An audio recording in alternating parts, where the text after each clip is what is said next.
Bien, a mí me toca hacer una explicación y una introducción a los primeros 2 capítulos del libro. El primero de ellos trata sobre en qué consiste la expresión carisma en la historia de la iglesia, y el segundo sobre qué quiere decir esa expresión de carisma de un fundador.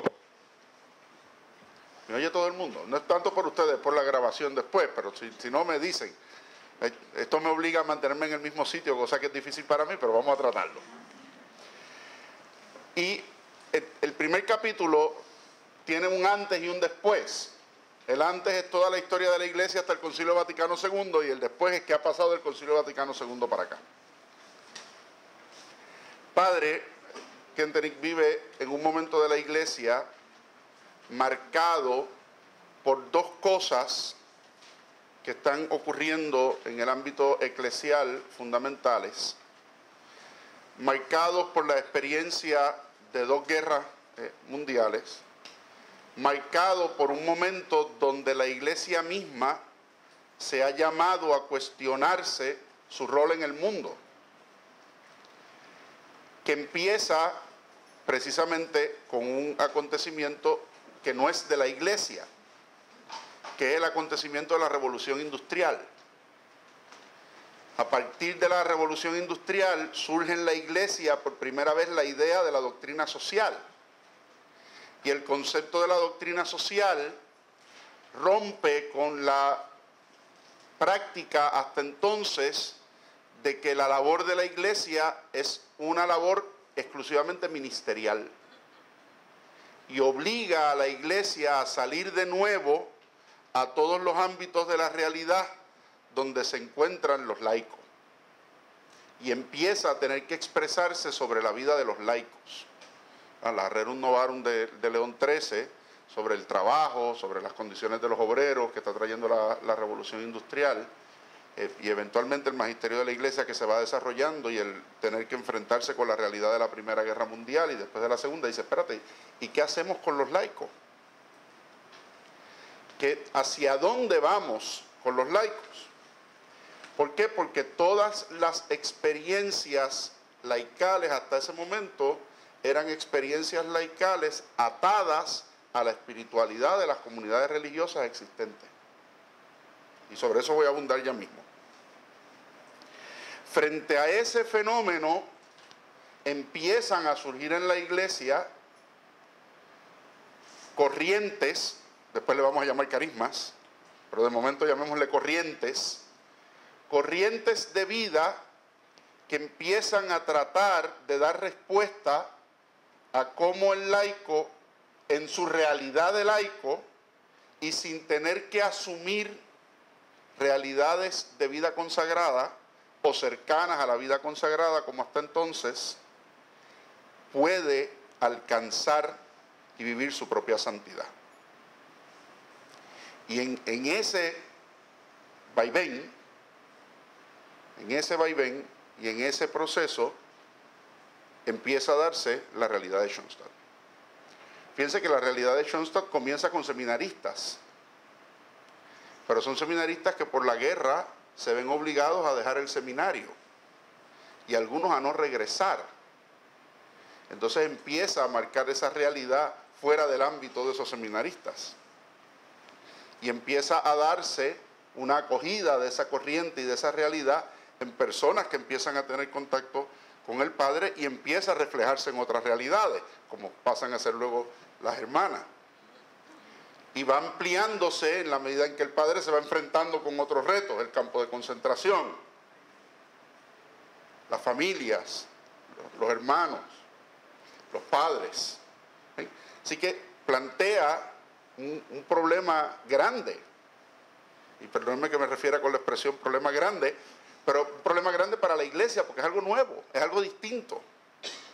Tan es así, y voy a entrar sobre eso ya mismo también, pero estoy tratando de poner los puntos sobre los cuales voy a hablar, en que no es un carisma que se da en una experiencia fundacional única.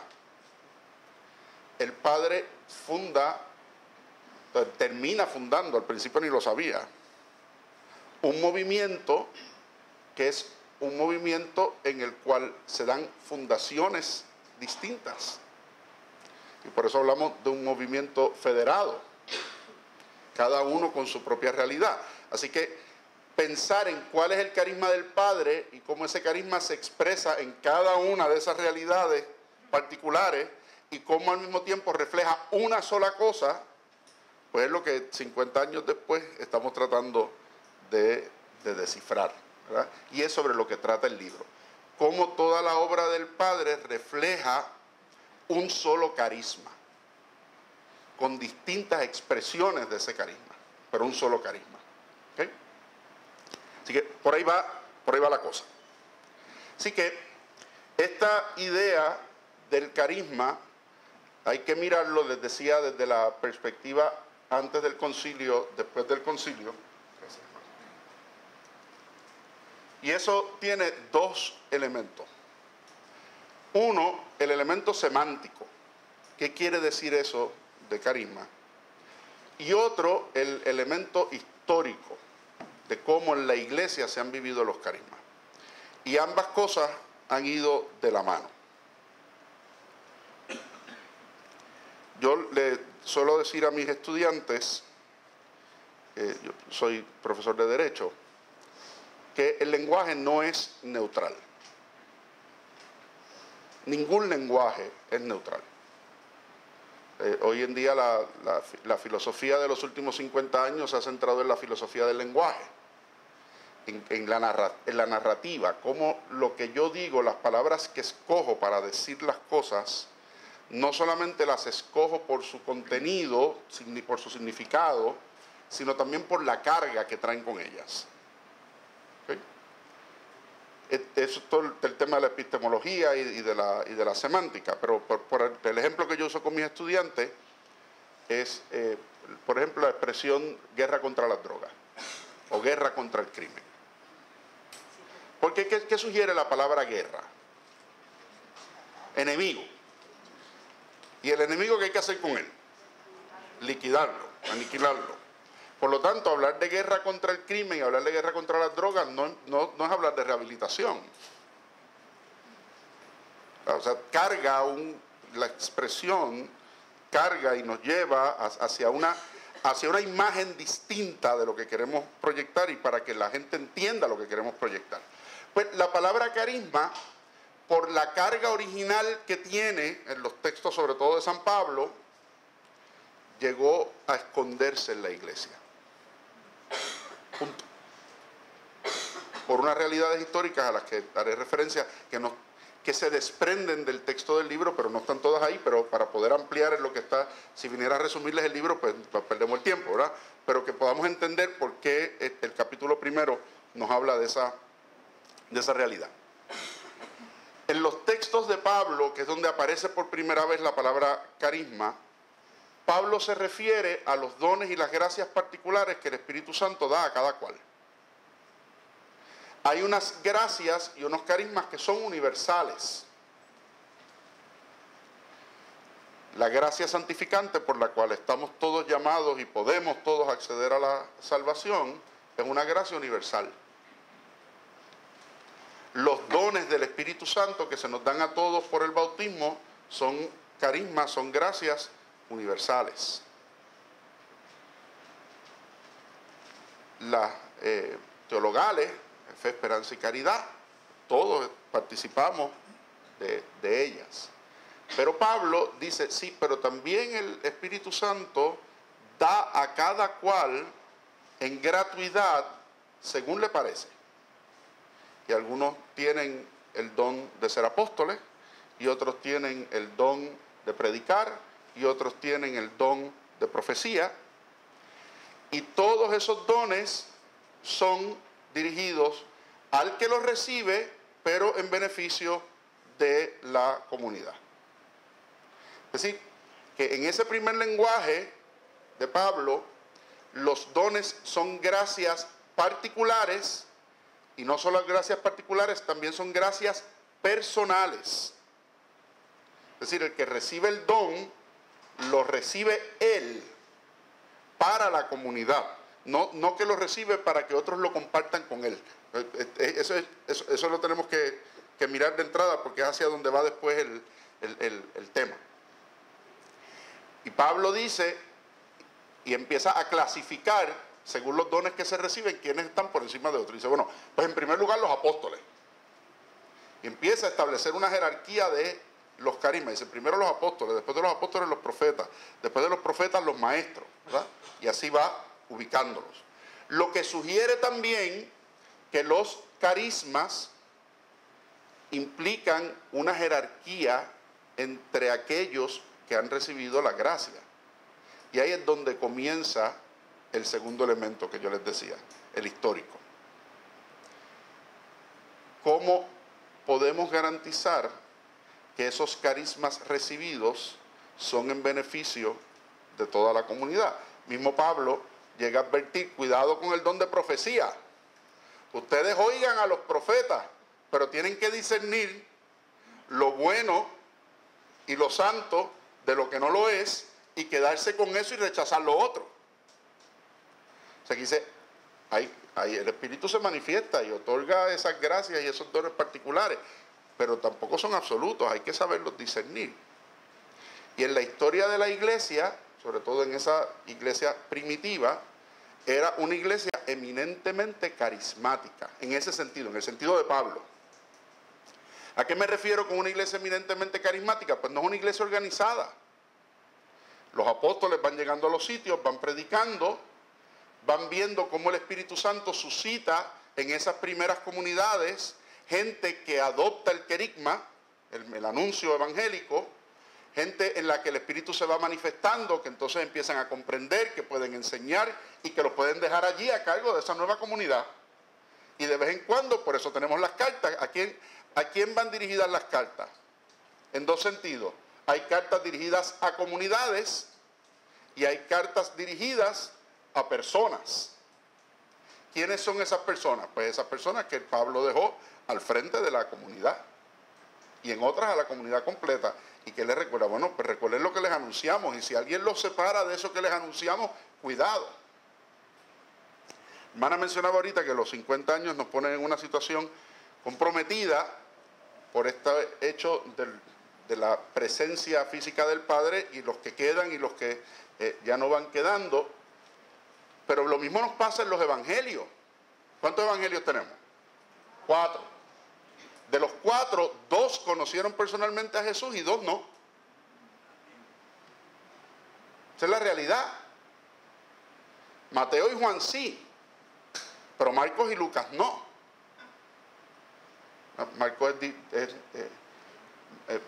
discípulo de Pedro, pero Lucas es griego.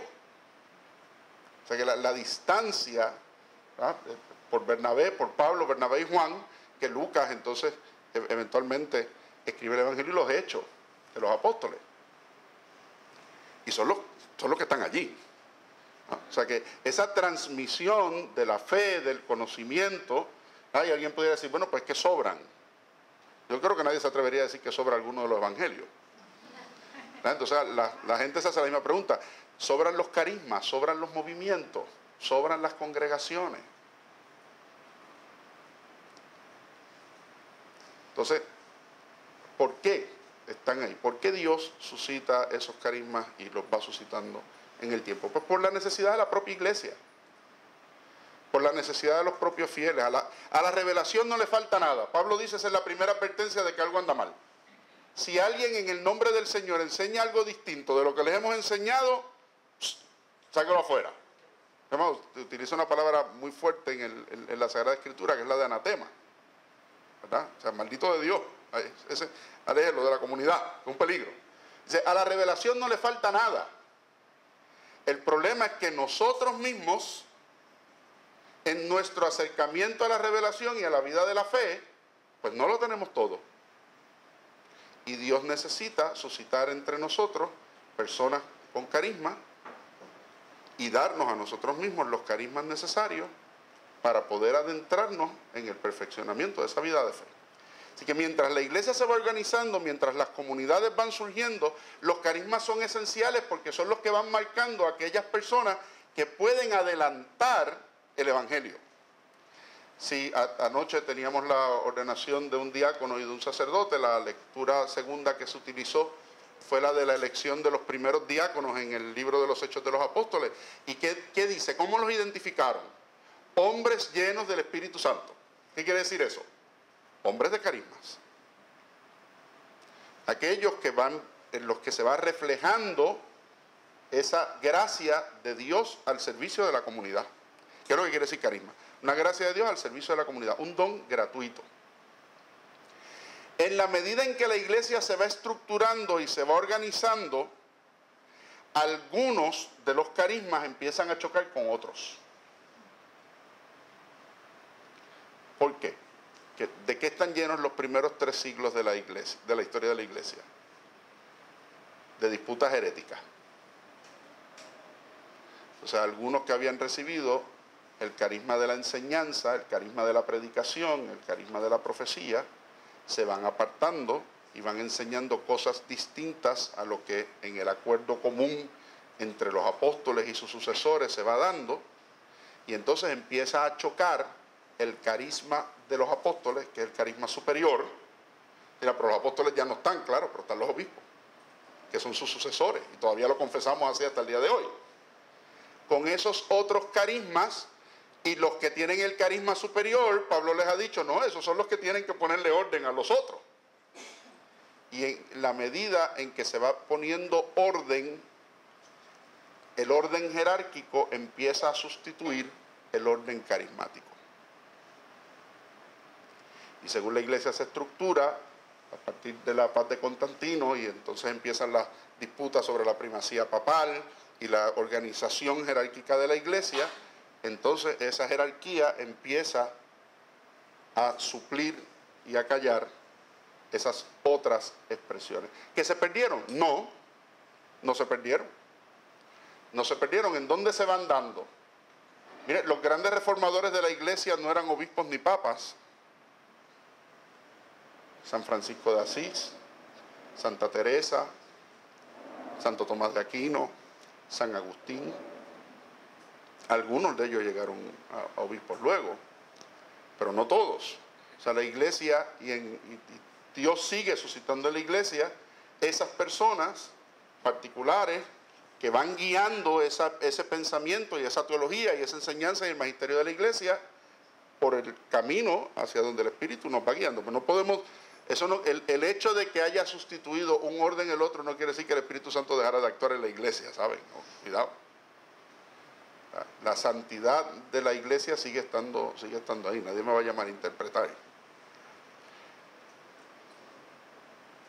En ese sentido, los nuevos carismas que van surgiendo y empiezan a darse las órdenes religiosas, que empiezan a surgir realmente a partir del siglo X, no se ven como carismas, sino se ven como espiritualidades particulares, formas de vivir la vida de la iglesia, pero siempre, fíjense, desde la perspectiva de la vida consagrada.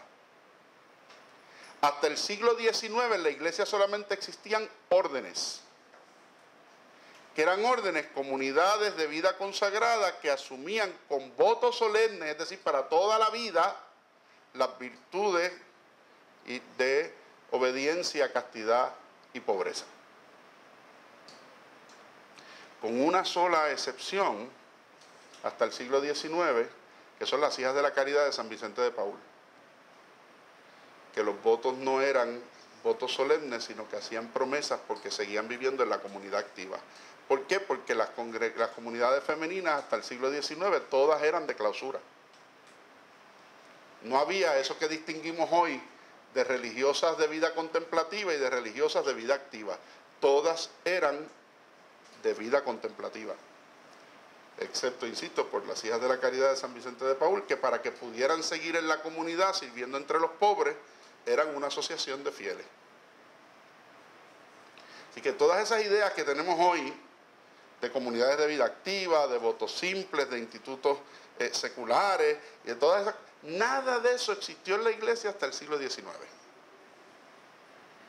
¿Okay?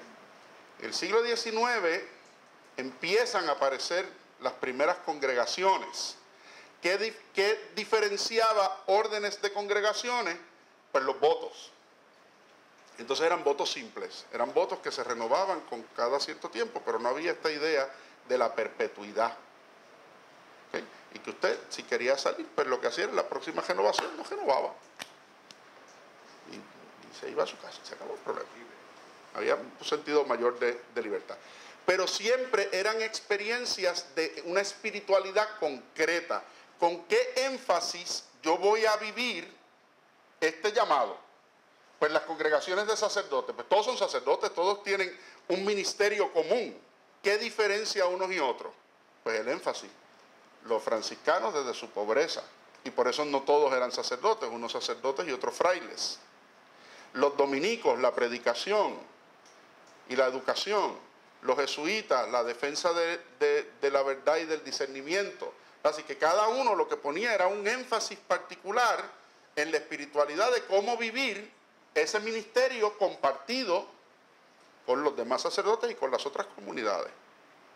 ¿Okay? No es hasta ahora que hablamos del carisma de la congregación o del carisma de la orden. Eso no era la espiritualidad. ¿Cuál es el acento particular? ¿Okay? En la medida que llegamos al siglo XX y nos damos con las circunstancias que les decía al principio, dice, espérate, pero ¿y esto ahora cómo lo vamos a hacer? Y empiezan a surgir nuevas formas. ¿Cuánto llevan de establecidas las hermanas? 1926. Hoy hablamos del Instituto Secular en 1926 y eso era impensable, porque eso es una figura canónica que aparece después del concilio. El padre se adelantó al concilio en una mirada de cómo estructurar algo. Dice, bueno, ¿y por qué se puede dar la rehabilitación del padre? Pues porque después del concilio la gente empieza a entender lo que el padre estaba haciendo. Antes de eso, ¿qué es eso? ¿De qué está hablando? ¿Okay? Y empiezan a surgir toda una serie de movimientos en la iglesia expansivos. Van a mencionar ahorita la renovación carismática, pero podemos pensar en otras corrientes de vida en la iglesia que se empezaron a desarrollar más o menos en la misma fecha. Eventualmente tenemos a los focolares con Chiara Lubich, tenemos Comunión y Liberación, el Opus Dei que surge más o menos en fechas relacionadas. O sea, son corrientes de vida nuevas en la iglesia cuyo foco no está en las comunidades religiosas propiamente hablando, ni en que los laicos se tengan que apegar a una comunidad religiosa. ¿Qué tenían que hacer los laicos antes cuando querían vivir una forma de espiritualidad particular? Pues estaban las órdenes terceras. ¿Qué eran las órdenes terceras? La primera era la de los varones, la segunda era la de las mujeres de vida consagrada, y ¿qué era la tercera? Pues la de los laicos. Laicos que asumían la espiritualidad particular de una comunidad, de una congregación o de una orden religiosa existente. ¿Okay? No había otros espacios. Por eso todavía hoy en la discusión sobre qué es Schoenstatt, y cuando se habla de los laicos en Schoenstatt, dice, los padres son la primera, las hermanas son la segunda, y no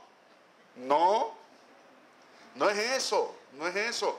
¿Por qué? Porque todo esto en la iglesia, yo le digo a mis estudiantes que los abogados y el derecho, no los abogados, nosotros lo somos como consecuencia. El derecho es un entrometido. Se mete en todo. Entonces ninguna realidad que podamos explicar jurídicamente la entendemos. Pues lo mismo pasa en la iglesia. Código de Derecho Canónico de 1917, Código de Derecho Canónico de 1981. No es hasta el 81 que se reforma el Código de Derecho Canónico para poder acoger todos los cambios del Vaticano II, que terminó en el 65. O sea, ¿cuánto le tomó a la iglesia reflexionar cómo esas nuevas figuras iban a entrar en la legislación de la iglesia para poder ser reconocidas? Yo pertenezco a una orden de la Santa Sede que tiene estatuto desde finales del siglo XIX. Estamos reformando los estatutos y en la Santa Sede tienen un problema en este momento porque no entienden bajo qué figura del Código del 81 cualificarnos. Porque la figura bajo la cual existíamos en el Código del 17 ya no existe en el derecho canónico. Y están los canonistas allá en Roma volviéndose locos. ¿Y ahora qué hacemos? Digo, bueno, Vamos a ver cómo lo vamos a resolver. Nosotros hemos propuesto cómo resolverlo, vamos a ver qué hacen ellos. Pues esos elementos, pues la iglesia los tiene que experimentar, y pasa entonces con esa visión de los carismas. La iglesia recupera la idea de los carismas con el concilio. Incluso empieza a usar la palabra de nuevo. Ya no es una palabra prohibida. Y empieza a utilizar la palabra de nuevo en el sentido de plantear que sí, o sea, no podemos negar que el Espíritu Santo sigue suscitando todos los días gracias particulares en los fieles de toda índole, sacerdotes, religiosas, personas de vida consagrada, y en los fieles laicos, y que esos carismas puestos al servicio de la iglesia y de la comunidad son necesarios para que podamos entender y vivir mejor lo que la revelación ya nos ha dicho en la plenitud. Porque a la revelación, como les decía, no le falta nada. Y en ese sentido es que podemos volver a plantear, hay carismas en la iglesia, hay experiencias carismáticas en la iglesia, y cuando use de aquí en adelante el término carismático no me estoy refiriendo a la renovación, me estoy refiriendo a este fenómeno. Hay experiencias carismáticas en la iglesia, y en ocasiones esos carismas no son solo carismas para el que los recibe, sino que son carismas que pueden ser asumidos por aquellos que se vinculan al que los recibe. Y entonces se empieza a entender de otra manera las comunidades religiosas. Ya no se habla entonces de la espiritualidad de la comunidad, se habla del carisma de la congregación, del carisma de la orden, se habla del carisma del fundador. Y cómo ese carisma entonces se expresa en la realidad de vida de los que se han vinculado a él. ¿Ok? ¿Qué pasa? Que también la iglesia reconoce que los carismas pueden ser necesarios en un momento particular y no ser necesarios en otro momento particular según la necesidad histórica. Y por eso hay comunidades eclesiales que existieron en su momento y hoy no las vemos. ¿Quiere decir que era mala y por eso no subsistió? No, quiere decir que en el momento histórico en el que surgieron eran una necesidad para la iglesia, y que en su caminar Dios ha hecho progresar otras experiencias de vida para la iglesia misma. ¿Okay? En la medida en que el carisma se asume, se vive, se transmite y se continúa, sigue viéndose la necesidad histórica del carisma en el caminar de la iglesia en ese momento dado. Y por eso es que tenemos que entender el carisma del Padre. ¿Cuál es la necesidad en la vida de la iglesia y de nuestro tiempo por la que Dios suscita este carisma? ¿Y cuál es en particular ese carisma? Sí, esto entra más adelante en los otros capítulos del libro, no me voy a adelantar para que... Lo que quiero explicarles es la curiosidad para que se lo lean. Pero el propio Padre reconoce que él mismo no entendía del todo el carisma al principio. Incluso la hermana cita un texto de los 60 donde el Padre dice, no me gusta que me apliquen la palabra esa de carismático. ¿Por qué? Porque la palabra carisma y la palabra carismático, según fue perdiendo su sentido religioso, fue adquiriendo también un sentido secular. Y hoy cuando hablamos de una persona carismática, ¿qué estamos hablando? De una persona talentosa, de una persona exitosa, de una persona de personalidad fuerte, ¿verdad? Y ese término ya en la filosofía, Weber lo llevaba utilizando un tiempo para referirse a ciertas personas y a ciertos fenómenos, y ciertas personas y ciertos fenómenos poco agradables para la historia de la humanidad eran personas altamente carismáticas. Y el Padre dice, a mí no me puede ese término, no me lo pongan, ¿saben? ¿Ah? Así que vamos a oírle a ese tipo de expresiones en ese sentido, ¿verdad? Incluso en las cartas del Padre y en las comunicaciones y los escritos del Padre y las conferencias del Padre post-exilio reflejan que él mismo tiene una nueva comprensión del carisma. Y lo reduce a esa expresión de la nueva imagen del Padre, la nueva imagen del Hijo y la nueva imagen de la comunidad. Fíjense, yo ahorita cuando la hermana decía, pues estamos en estos 50 años y el mismo Padre siempre decía que los 50 años después de la muerte del fundador eran una etapa particularmente ciertamente es difícil para la redefinición del carisma y que la propia familia entienda a lo que ha sido llamada. Lo que pasa es que nosotros ya tuvimos un ensayo de 14 años sobre eso, que fue el exilio. El exilio obligó a la propia familia a buscar su entendimiento del carisma sin poder acudir al fundador. Y el padre, cuando regresa del exilio, se encuentra con esa experiencia propia de la familia. Y en esa experiencia propia de la familia y en su propia vivencia del exilio, llega a replantear, no a reformular, que son dos cosas distintas, llega a replantear esa expresión del carisma en esas tres imágenes de la nueva visión del Padre, del Hijo y de la comunidad. ¿Verdad? Y por eso la hermana nos decía ahorita, pues ese gran aporte de recuperar la figura del Dios Padre, ¿verdad? No en el sentido de regresar a la figura del Dios Padre del Antiguo Testamento, sino en el Dios Padre que nos ha sido revelado en Jesucristo gracias a la acción del Espíritu Santo en la iglesia, ¿verdad? Hay quien habla, y para mí con gran error, de decir el Antiguo Testamento es el tiempo del Padre, el Nuevo Testamento es el tiempo del Hijo, y terminado el tiempo del Hijo estamos en el tiempo del Espíritu. Eso es fraccionar a Dios, que es aplicarle a la figura teológica el pensamiento mecanicista que el propio Padre nos pide que evitemos, ¿verdad? Así que Dios es Dios, y cuando se manifiesta en la plenitud de su Trinidad, cada uno en su función y en su orden según Él mismo lo tiene establecido, ¿verdad? Así que esa recuperación de la palabra y de la figura y de la expresión carisma es uno de los grandes aportes del concilio. Uno de los grandes aportes del concilio, en el que se lleva a reconocer entonces estas nuevas corrientes de vida, particularmente corrientes de vida llevadas por laicos. O sea, los movimientos recientes en la iglesia son movimientos que han salido y que se han desarrollado desde los laicos. Renovación carismática, focolares, comunión y liberación, el camino neocatecumenal. Eso no quiere decir que se haya perdido el orden jerárquico por el orden carismático. O sea, no hemos ido a una involución de lo que pasó entre los siglos V y XIX, ¿no? Lo que ha reconocido a la iglesia es: esto tiene su espacio, esto hay que reconocerlo, esto la iglesia tiene una necesidad de ello, los fieles tienen una necesidad de ello, el Espíritu Santo lo está suscitando. Vamos a mirar entonces cómo ahora atendemos y trabajamos esto en el orden jerárquico. ¿Y qué se ha hecho, por ejemplo? Pues se le ha pedido a todos los movimientos de este tipo que se tienen que estructurar, que tienen que tener unos estatutos, que tienen que tener unas normas mínimas que lo pongan en relación con ese orden jerárquico.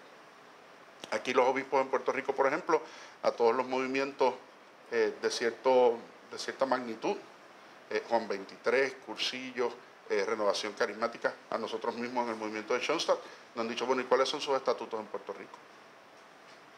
¿Cuál es su estructura? ¿Cuál es su vinculación con la iglesia? Desde su propia realidad, ayúdennos a ustedes a entenderlo y defínannos, y nosotros entonces lo vemos y decidimos si podemos, si no. Y lo mismo ha pedido la Santa Sede para todos los movimientos que operan o que se han extendido mundialmente.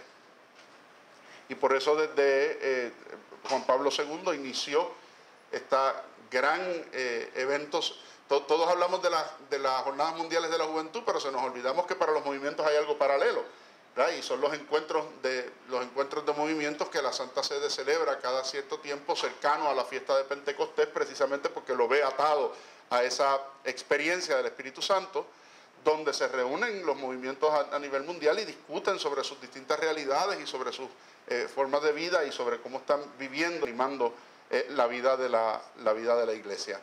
Y la iglesia ha estado examinando estatutos para ellos y tratando de ajustar esa experiencia de vida sin limitarla a la realidad concreta jerárquica de cómo siguen sujetos al carisma de los apóstoles, ¿verdad? Y cómo los obispos, pues en su propia comunidad, en su propia diócesis, siguen teniendo, ¿verdad?, la última palabra sobre algunas cosas. Ese ese elemento del carisma lleva entonces a cómo ese carisma se ata a la persona misma que lo recibe. Y ahí es donde entramos en el capítulo 2. Todo lo que he dicho hasta ahora es del capítulo 1. ¿Okay?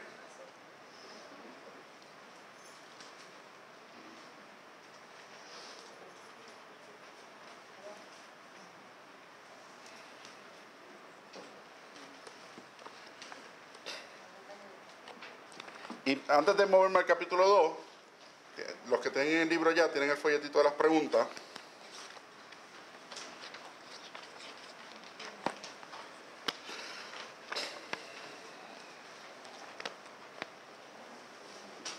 Estoy en la página 3 del folletito. Las primeras preguntas tienen que ver con la introducción que hizo la hermana ahorita. Y el número 2 son las que están dirigidas al capítulo 1. ¿Okay? Así que los numeritos en las preguntas no son con el número de los capítulos porque ya le pone el 1 a la introducción.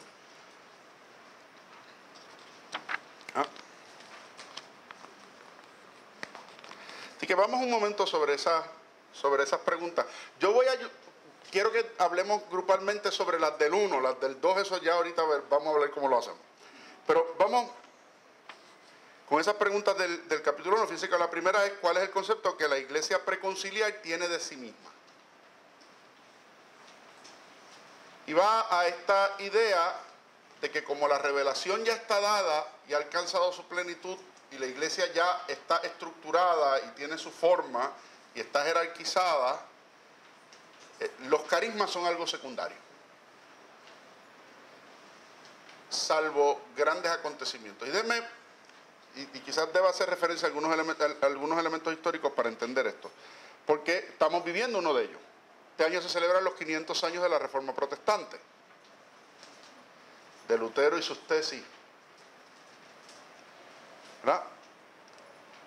Y hoy en día vemos a Lutero con unos ojos distintos de los que los vio la iglesia en su momento. Hay mucha gente que ha cuestionado la participación del Papa Francisco en algunos eventos relacionados a los 500 años de la Reforma, pero tenemos que reconocer que en algunos aspectos teológicos la reflexión protestante va mucho más adelantada que la reflexión de la iglesia, y la iglesia ha ido acogiendo algunos elementos de la reflexión de la teología protestante sobre algunos temas. Particularmente lo que tiene que ver con el Espíritu Santo, ¿saben? Gran parte de la teología reciente de la iglesia sobre el Espíritu Santo viene desde una observación crítica de la teología protestante sobre el tema. Si a alguno le interesa ese tema en particular, le puedo sugerir un libro de Raniero Cantalamessa.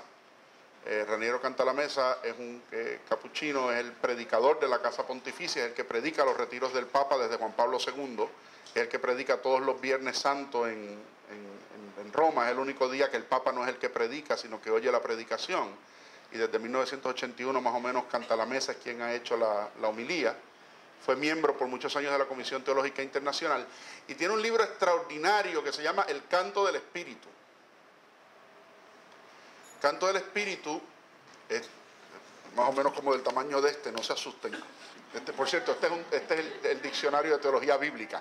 Pero Raniero tiene un libro que se llama El Canto del Espíritu, y lo que hace es que coge el canto del Beni Creator, que es el canto más antiguo en la iglesia al Espíritu Santo, y va estrofa por estrofa escudriñando el texto. Y lo hace tomando de los teólogos de la tradición occidental católica, teólogos de la tradición oriental de la iglesia y de la teología protestante, desde una perspectiva crítica extraordinaria. Si ustedes leen los textos del libro de Jesús de Nazaret que escribió el Papa Benedicto XVI, está lleno, los 3 tomos, de citas de teólogos y autores protestantes. Obviamente desde una perspectiva crítica, no es que lo asumimos tal y como lo dicen las cosas, hay que tener cuidado. Pero la experiencia de la iglesia con algunos de los carismas ha sido una experiencia negativa. Y frente a esa experiencia negativa, la iglesia, ¿qué ha hecho? Llamar. A Lutero se le invitó a Trento, que es el concilio que responde a la Reforma Protestante. A Lutero se le invitó a Trento. Lo que pasa es que Lutero pensó que si iba a Trento lo iban a meter preso y que la Inquisición lo iba a quemar en la hoguera. Perdónenme, en ese momento lo hubiera pensado yo también. ¿Verdad? Y Lutero dijo, para allá yo no voy. Pero Lutero no era el único reformista en ese momento. No olvidemos que está Santa Teresa recorriendo España reformando los conventos de las Carmelitas. Pero Santa Teresa y San Juan de la Cruz sí escucharon a la iglesia y Fray Luis. ¿Y a dónde se fueron? Se fueron allí y dijeron, bueno, pues aquí está nuestra aportación. Y a Fray Luis de León, el gran catedrático de Salamanca, la propia Inquisición lo tuvo preso por muchísimo tiempo y después le dijeron, no, pues puede volver a su cátedra de Salamanca. Una pena que después del expolio español la cátedra de Fray Luis está en la Universidad del Estado y no en la Universidad de la Iglesia, pero allí sigue estando la cátedra de Fray Luis. Y el sello de la Universidad de Salamanca lleva en el medio a un preso de la Inquisición, a Fray Luis en su cátedra. Pero pues, los reformadores de dentro también fueron allí, se enfrentaron al juicio de la iglesia y le dijeron, San Francisco, cuando San Francisco fue por primera vez donde el Papa, que el Papa le dijo, por donde vino, se va. Hasta que tuvo aquel gran sueño de las paredes del Vaticano cayéndosele encima y que quien la sostenía era Francisco de Asís y Dios le decía, transforma la iglesia. Bueno, pues la iglesia ha tenido sus propias experiencias buenas y no tan buenas en este sentido. Así que tiene esa visión de, no, los carismas en momentos y en necesidades particulares. El resto del tiempo vamos bien. La iglesia estructurada, jerárquica, organizada, es... Y Schoenstatt llega en el preconcilio. Y de nuevo es importante entender estas cosas porque ponen en contexto también el exilio. O sea, el Padre está trayendo a la iglesia comunidades nuevas, en formas nuevas, desde una perspectiva nueva, distinta, por eso es un carisma diferente, en un momento donde la iglesia no entiende esas formas. Donde la iglesia no entiende esas formas. Por eso es profético. Por eso su carisma tiene un matiz profético, ¿verdad? Así que Schoenstatt se plantea como un reto a esa visión que la iglesia tiene de sí misma. Y a una visión donde el laico es un espectador. Donde el laico es un espectador. Incluso la celebración de la misa en el rito antiguo era esencialmente el laico estaba de espectador. Y cuando la gente me dice, ¿y esas misas? Sabes que yo soy una de mis aficiones, la música litúrgica, la gente dice, pero esas misas en latín que son la parte musical, que es tan larga, ¿por qué son tan largas? Es imposible cantar eso dentro de la liturgia de hoy. Dice, ¿por qué esa música era tan larga? Porque el cura decía tantas cosas en secreto que esa música iba tocando en el fondo y se iba cantando en el fondo para que la gente tuviera algo que hacer mientras miraba el cura hacer las cosas en secreto. Esa es la realidad. El cura empezaba por allá y tan pronto el cura empezaba por allá se empezaba a cantar y el Kyrie y el Gloria para que al cura le diera tiempo de decir todo lo que iba a decir en secreto hasta que decía el primer oremos de la misa, que entonces era con la comunidad. Y mientras tanto pues el coro y la orquesta ya estaban haciendo lo suyo con el organista para que el pueblo pues, no que estuviera allí mirando qué. Hubiera tenido mucho trabajo. Yo estuviera entretenidísimo. Pero ¿verdad? Entonces, claro, dice, no, es que el cura está dándole la espalda al pueblo. No le está dando la espalda al pueblo, está presidiendo al pueblo de frente a Dios. Y preside la asamblea. Lo que pasa es que al presidir la asamblea de espaldas, ¿qué participación tiene la asamblea en lo que el sacerdote está haciendo? Okay. Hoy no vamos a oír misa, ¿eh? Ese es el concepto. Voy a oír misa, ¿no? Nosotros no vamos a oír misa. Vamos a celebrar con el que nos preside. Por eso el sacerdote preside a la asamblea en la celebración. O sea, hay que entender todas estas cosas del antes y después del concilio, porque ahí es donde estamos, ahí es donde se ubica la raíz histórica del carisma del Padre. Teniendo esos elementos, ella nos lleva a la página 18 del texto, sé que ya muchos de ustedes lo tienen en la mano.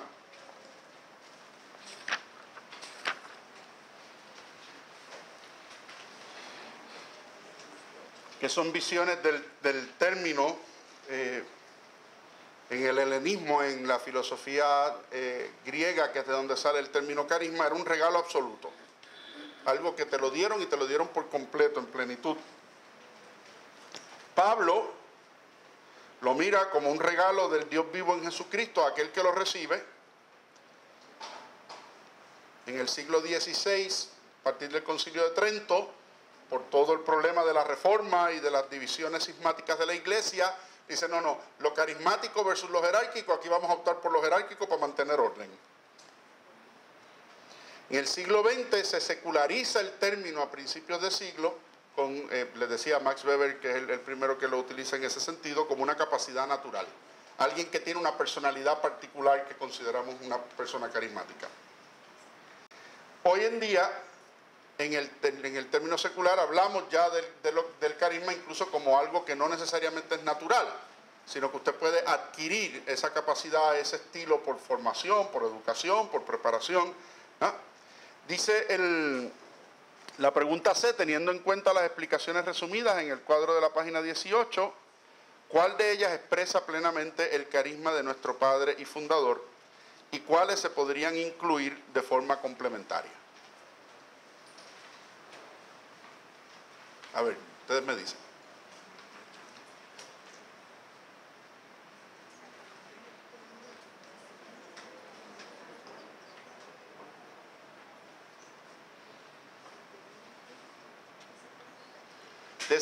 De esas 5 maneras de definir carisma, nos pregunta la autora cuál de ellas describe mejor al Padre y cuáles de ellas pudieran aplicarse en sentido complementario.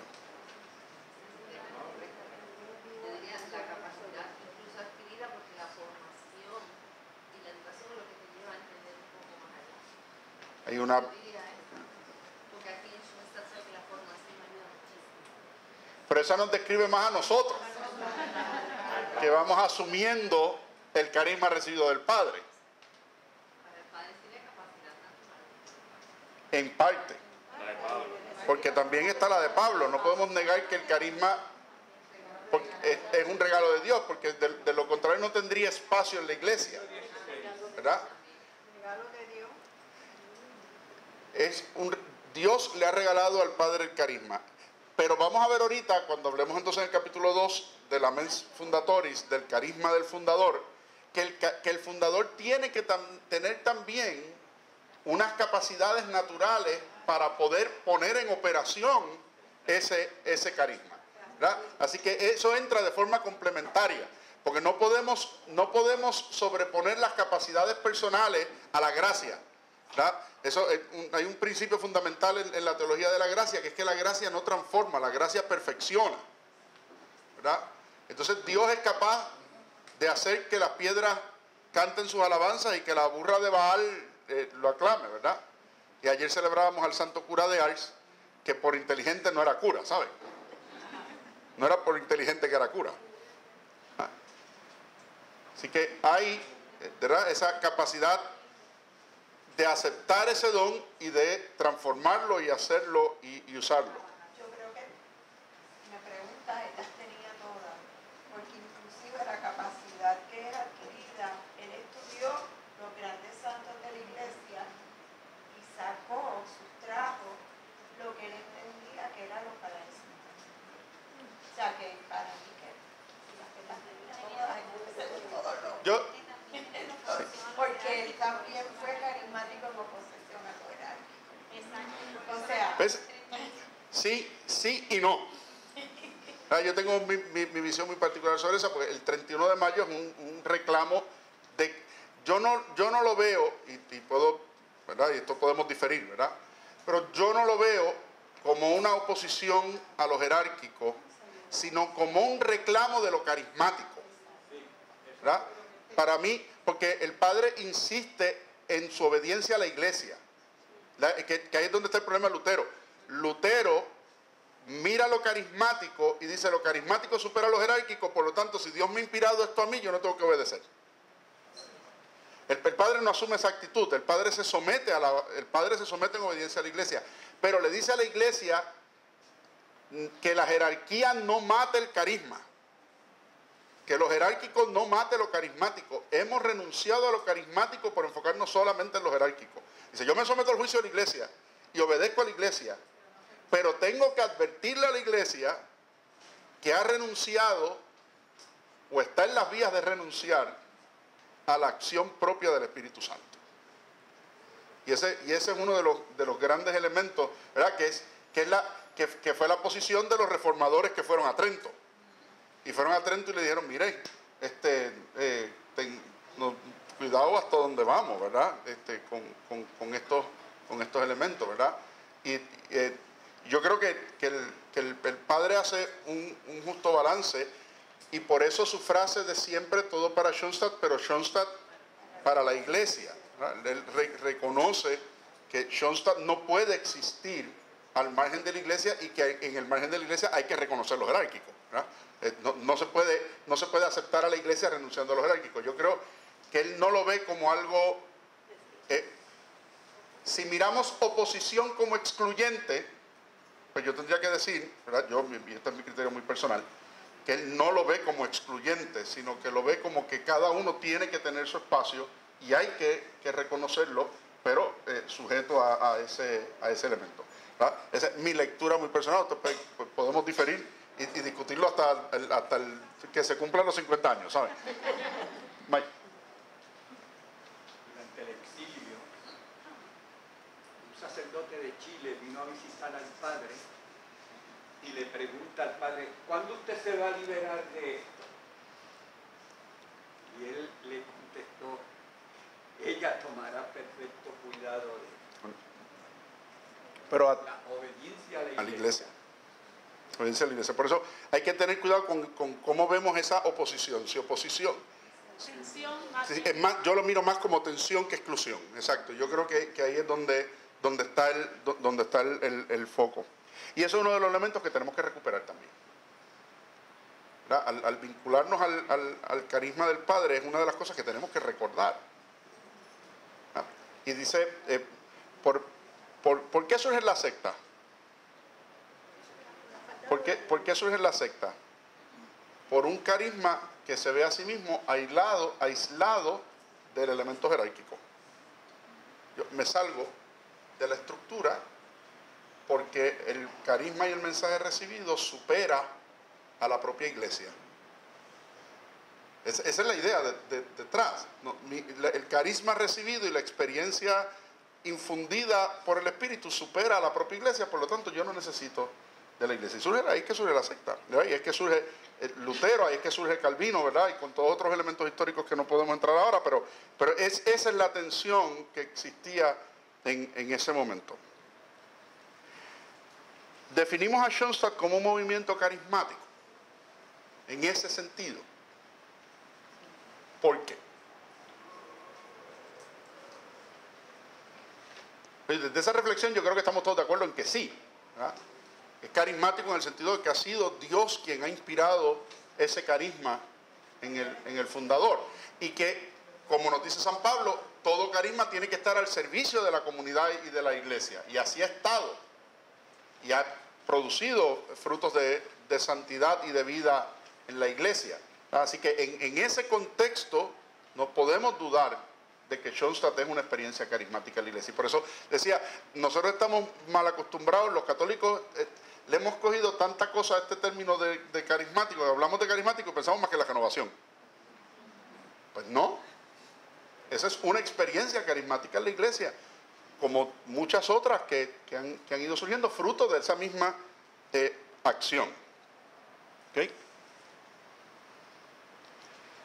Yo, no por ustedes, por mí, voy a pedir que entonces antes de pasar al capítulo 2, nos cojamos 10 minutitos y entonces regresemos y así la hermana puede salvar toda la grabación de esta primera parte. Así que si me lo permiten, nos tomamos 10 minutos y continuamos.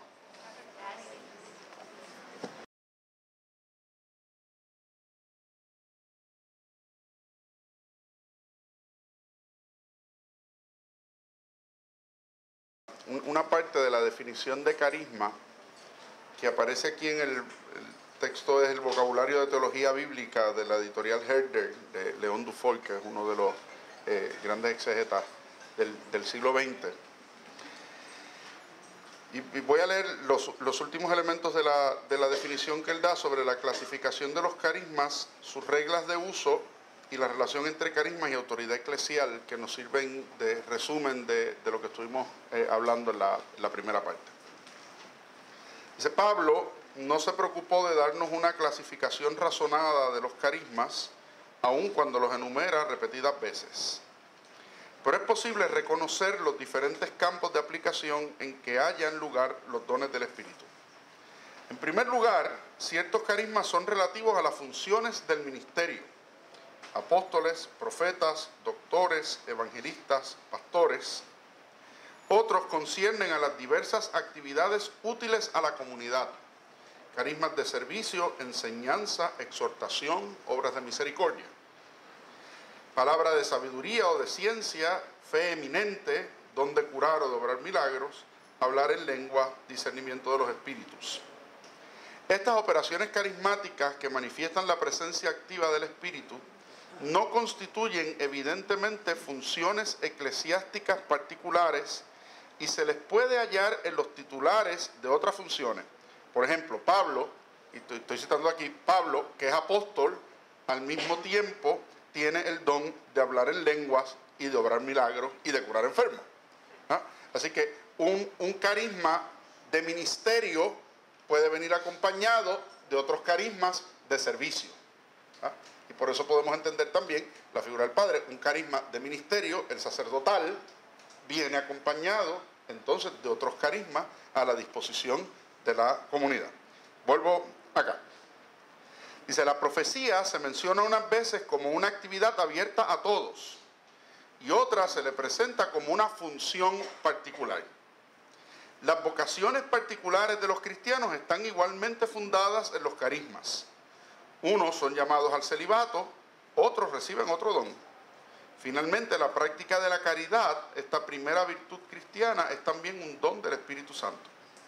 Como se ve, los carismas no son cosa excepcional, aun cuando algunos de ellos sean dones fuera de serie, como el poder de hacer milagros. Toda la vida de los cristianos y todo el funcionamiento de las instituciones de la iglesia depende enteramente de ellos. Toda la vida de los cristianos y toda la vida de la iglesia depende de los carismas.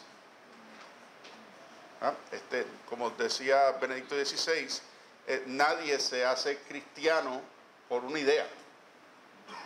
Nadie se hace cristiano por una decisión racional. Dice, nos hacemos cristianos por la experiencia de un encuentro con Jesucristo, que es un don de Dios en sí mismo, ¿verdad? Así que no hay vida cristiana sin carisma, no hay vida cristiana sin don gratuito de Dios. De esta forma gobierna el Espíritu de Dios al nuevo pueblo, sobre el que se ha derramado en abundancia, dando a los unos poder y gracia para desempeñar sus funciones, ministerio, y a otros poder y gracia para responder a su vocación propia y para ser útiles a la comunidad a fin de que se edifique el cuerpo de Cristo. A unos el don y la gracia para gobernar y guiar, a otros el don y la gracia de responder y servir a esa comunidad nueva. Sobre los carismas y la autoridad de la iglesia, esta intervención del apóstol en un terreno en que se manifiesta la actividad del Espíritu muestra que en todo estado de cosas los carismas están sometidos a la autoridad eclesiástica. Y eso no lo dice solamente San Pablo, aparece también en la primera carta de Juan. Mientras están en la vida los apóstoles, su poder en esta materia viene del hecho de que el apostolado es el primero de los carismas. No, hago un paréntesis aquí, no olvidemos que en la Escritura los propios evangelios distinguen entre apóstoles y discípulos. Dice, a Jesús lo seguían sus apóstoles y sus discípulos. O sea, distingue siempre uno del otro. ¿Cuál es la distinción? Los que han sido llamados directa y personalmente por Jesús, con un encargo particular, los apóstoles, y los demás que se van uniendo a ese grupo y a su enseñanza y a su estilo de vida, los discípulos. Por eso Pablo dice, yo soy el último de los apóstoles, porque soy el último que ha sido llamado personalmente por Cristo a. Los demás son sucesores de. ¿Quiénes son sucesores de? Aquellos que han recibido la misma misión de los apóstoles, los obispos. Y los sacerdotes y diáconos en cuanto comparten el ministerio del obispo. Yo les sugiero que si alguna vez están en una ordenación sacerdotal, oigan con cuidado la oración de consagración del sacerdote y del diácono, porque tanto el obispo en una y en la otra dice: porque me los envías como auxilio a mi ministerio, y según le diste asistentes a los apóstoles, más a mí, que no tengo las gracias que ellos tenían. Lo dice así estoy parafraseando lo que dice la oración, pero es el contenido de la oración. Dice, así que a unos les concede esta misión, y a los otros los concede en auxilio de esa misión, y por lo tanto unos están sujetos a la autoridad de los otros. Los apóstoles en primer término porque fueron encomendados por Cristo mismo.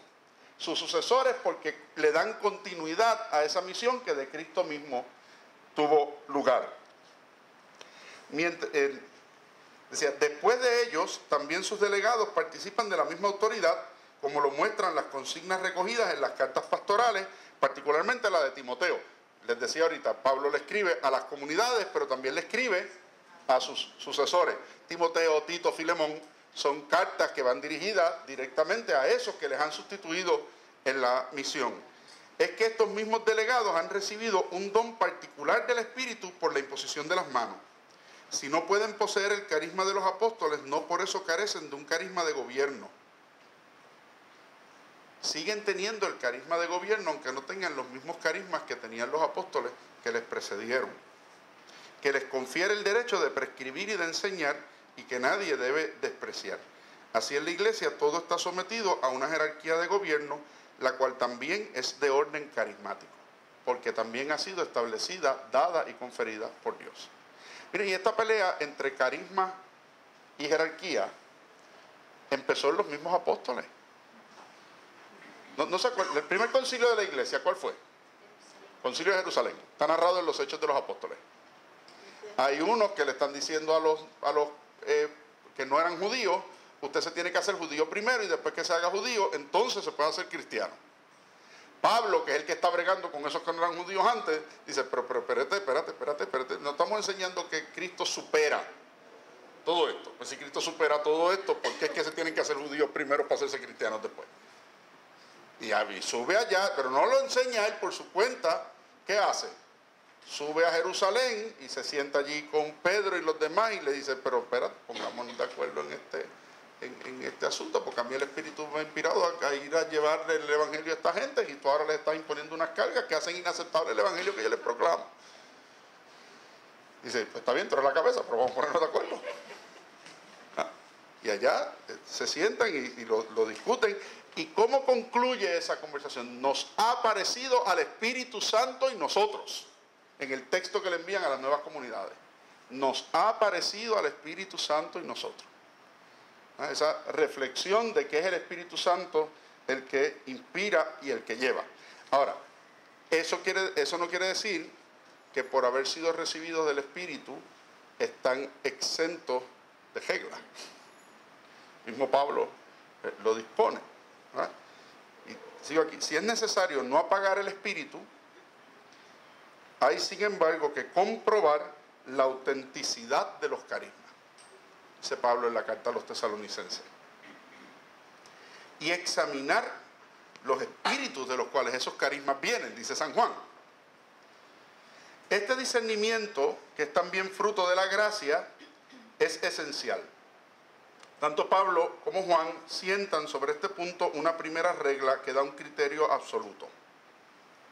Los verdaderos dones del Espíritu se reconocen en que uno confiesa que Jesús es el Señor, 1 Corintios 12, que Jesucristo venido en la carne es de Dios, 1 Juan 4, capítulo 4, y esta regla permite eliminar a todo falso profeta que esté animado del espíritu del anticristo, frase que usan los dos. Dice, el que diga lo contrario está animado del espíritu contrario al de Cristo. Además, el uso de los carismas debe subordinarse al bien común. Así debe respetar su jerarquía, la jerarquía de ese bien común que es la iglesia. Las funciones eclesiásticas se clasifican según cierto orden de importancia, en cabeza de la cual se hallan los apóstoles. Las actividades a que pueden aspirar todos los fieles deben ser también apreciadas, no según su carácter espectacular, sino según su utilidad efectiva para la gracia. Su utilidad efectiva para la gracia. No por la espectacularidad, sino su utilidad efectiva para la gracia. Y eso, y yo quisiera tomar de ahí el punto de partida al capítulo 2 sobre las personas de los fundadores. Dice, no se trata de la grandiosidad de los actos. Esos que van por ahí tumbando muelas y platificando muelas. Mira, el Señor no platifica las muelas, las arregla, punto.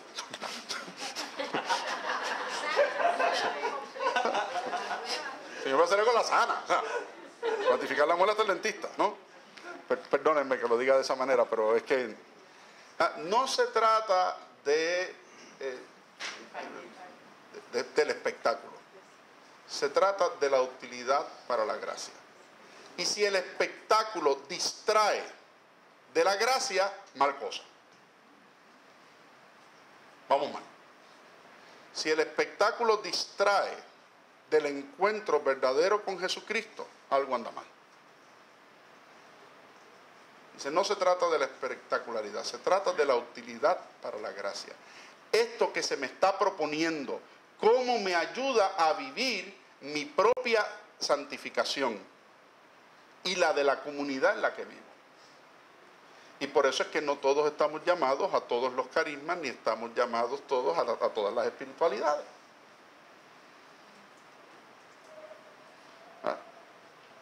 Hay gente, lamentablemente, como pasa en todos lados, que piensa que mientras a más grupos o movimientos pertenece, más cerca está de salvarse.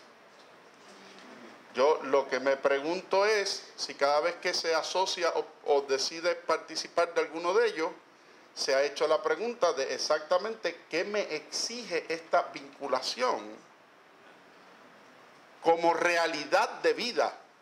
Y a veces se dará cuenta que está en movimientos que le piden prácticas opuestas entre sí.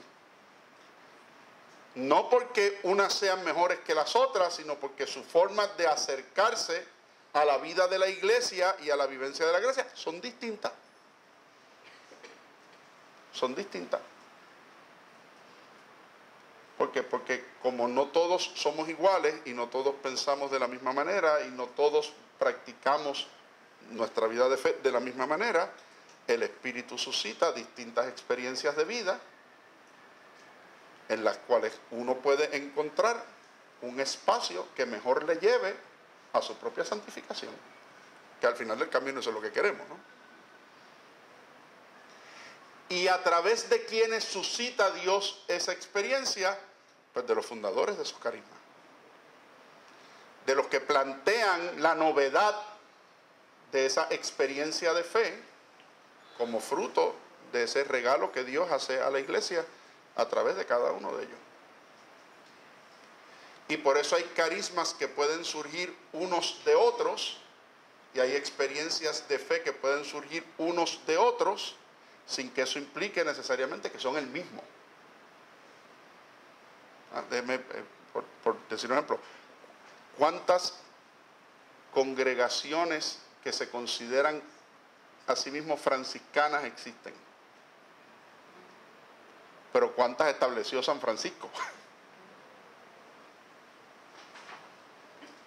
Pero tenemos los frailes menores, y tenemos los capuchinos, y tenemos a las clarisas, y así han seguido surgiendo otras experiencias que van adoptando elementos del carisma, y como surgen de esa experiencia, pues se fijan y tenemos una raíz común, un tronco común, el mismo carisma, la misma experiencia de vida y de santificación. No necesariamente. No necesariamente. Y eso entonces pues lleva a poder decir cuál es ese carisma, cuál es ese elemento esencial. Por eso es que el capítulo 2 nos dice, la iglesia ha tenido que desarrollar a partir del concilio toda una teología sobre los fundadores, que antes no se tenía, para poder distinguir en cada uno de ellos cuál es esa experiencia de fe particular, que es la esencia de su aporte a la iglesia. Y a eso es a lo que a partir del concilio se empieza a llamar la mens fundatoris. ¿Qué es eso que está ahí? ¿Cuál es esa idea particular de la que resulta esta experiencia, esta nueva corriente de vida en la iglesia? ¿Sí? Como decían ahorita, es que el Padre fue tomando de distintas cosas que decían, que habían dicho ya otros santos, de distintas experiencias. Claro, pues eso es lo que lo hace, eso es lo que lo integra a la iglesia, eso es lo que lo nutre de la iglesia. No sé cuántos de ustedes han tenido la oportunidad de estar en Ávila, en la casa natal de Santa Teresa, perdón, pero en la capilla de la casa natal de Santa Teresa hay unos cuadros a la vuelta redonda de la capilla que está en el cuarto donde ella nació, donde la tradición dice que ella nació, donde se reflejan distintas órdenes religiosas. Están los dominicos, están los jesuitas, están los franciscanos y están obviamente los carmelitas. ¿Y por qué están cada una de esas órdenes allí? Porque de cada una de ellas tomó algo Teresa para la reforma del Carmelo. De cada una de ellas trajo algo para la reforma del Carmelo. Pues lo mismo los que hemos ido adentrándonos en estudiar de dónde viene todo lo que el Padre fundador nos plantea, pues sabemos que está San Luis Griñón de Montfort, que está ahí, que está Santa Teresa de Jesús con todo el tema de la infancia espiritual. Dice, está San Ignacio de Loyola, obviamente con todo el tema del discernimiento. O sea, que bebe de las corrientes de la iglesia, las asume y de esa experiencia surge una nueva corriente de vida que integra elementos de cada una de ellas. Y en eso resulta la novedad. De ahí es que resulta la novedad, de cómo toma esos distintos elementos que parecen estar aislados o que parecen responder a corrientes espirituales distintas y diversas dentro de la iglesia, y dice, espérate, pero si yo tomo esto de aquí, y tomo esto de aquí, y tomo esto de aquí, y lo integro de esta manera, y ahí es donde viene el don del Espíritu, ¿verdad? Ahí es donde se manifiesta esa gratuidad de Dios, de poder llegar a esa comprensión y decir, aquí hay un nuevo camino de vida. Aquí hay una nueva experiencia de vida para la iglesia. Aquí hay algo que no habíamos visto.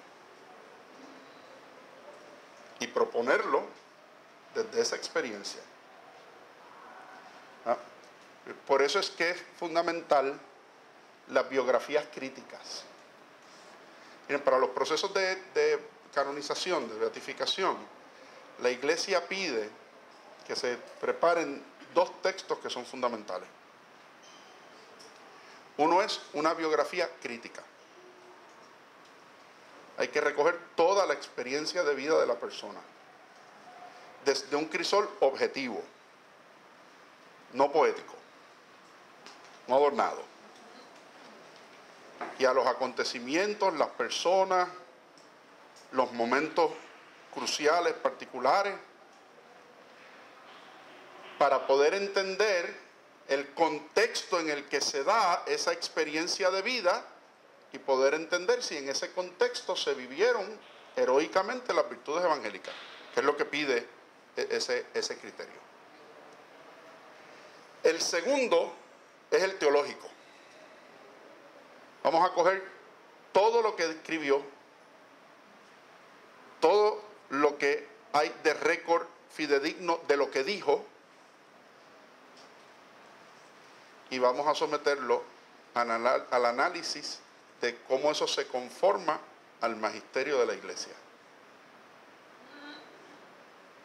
Y no es hasta que esas dos cosas se examinan por la iglesia que la iglesia entonces dice, podemos mirar la santidad. Y ahí es que se declaran las virtudes heroicas y que se inicia entonces el proceso formal que da paso a que se puedan examinar entonces si hay milagros que se puedan atribuir y se puedan identificar la intercesión directa, etc.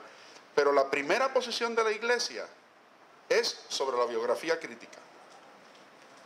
Y luego sobre su enseñanza. ¿Qué dijo? Con el padre eso es complicado porque el padre todo lo ponía por escrito. O sea, todas las jornadas pedagógicas están por escrito. Y lo que no escribió en el momento lo resumió después. Y lo sacó luego por escrito después. Así que hay volúmenes y volúmenes y volúmenes y volúmenes y volúmenes y volúmenes. Sujetos a ese examen. Esos libros, esos dos textos que se exigen, ¿tienen que ser por la persona o...? No, eso se hace después. Eso todo es después de la muerte. Parece que ningún proceso de esto empieza hasta que han pasado por lo menos 5 años después de la muerte de la persona. Y la biografía crítica tiene que escribirse toda después. La del padre está escrita, se llama Una vida para la iglesia. Una vida para la iglesia. La tenemos. Y una vida para la iglesia. Y luego, y de esas se han hecho otros ejercicios biográficos. Está el Profeta de María, está la colección del padre Newhouse, de Bruce Strokes of a Father. O sea, pero si nosotros queremos entender el carisma del fundador, lo primero que tenemos que conocer es la persona del fundador. Y el contexto histórico y su vida personal para poder entender cómo Dios se manifiesta en esa vida y cómo en esa vida se alcanza el descubrimiento de ese carisma. Para entonces podernos mover a cuál es el carisma. ¿Cuál es el aspecto teológico? ¿Cuál es el aspecto particular hacia la salvación que esta persona aporta a la iglesia? Así que la primera manera en que nosotros podemos acercarnos y vincularnos al carisma del Padre es empezar por la persona del Padre. Es empezar por la persona del Padre. Es empezar por conocer al Padre. ¿Por qué? Porque miren, los grandes fundadores de la iglesia, muchos de sus procesos de canonización se dieron bien cercanos a su vida. En San Ignacio no se esperaron, pero en San Francisco de Asís no se esperaron los 5 años. A pesar de esa no era la regla antes. Todavía en ese tiempo la iglesia tenía la experiencia del santo súbito. De que aquellas personas que la comunidad misma proclamaba santos de tal manera que no había duda de su santidad y la iglesia los reconocía como tal. Todavía en la iglesia oriental eso existe de esa manera. Hoy en día la única manera en que eso se puede hacer es que el Papa autorice no esperar los 5 años. Pero es lo único que el Papa se puede saltar. Todo el resto del proceso hay que seguirlo. Entonces, en el caso de San Juan Pablo II, en el caso de Madre Teresa de Calcuta, pues fueron 2 casos recientes en que los papas autorizaron no esperar los 5 años y permitieron que de inmediato arrancaran los procesos. ¿Verdad? Hay otros que han pasado siglos antes de que la iglesia entre en ese reconocimiento. Pues ¿cómo uno va hacia atrás? Dice, ¿cómo uno va a recoger una biografía crítica histórica de alguien que vivió en el siglo XIII? Miren, y no hay que ir tan lejos, nos está pasando en Puerto Rico con el maestro Rafael. Porque hay muchas crónicas de su tiempo, pero no hay una biografía. Entonces, parte del proceso es ese. ¿Verdad? Así que el primer elemento es que hay que descubrir la persona del fundador. Y de la persona del fundador, entonces la personalidad del fundador. Y de la personalidad del fundador, su experiencia de fe. Y de su experiencia de fe, el carisma. ¿Por qué? Porque la experiencia de fe depende de la persona y de su personalidad, que no es lo mismo, como ustedes saben. Que no es lo mismo. Entonces, ese elemento de la recepción del carisma que Dios ofrece, hay que mirarlo, y la hermana no lo menciona, pero lo aporto, hay que mirarlo en el contexto de la parábola de los talentos. Uno puede recibir un carisma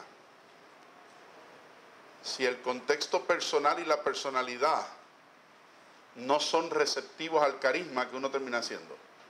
Lo entierra.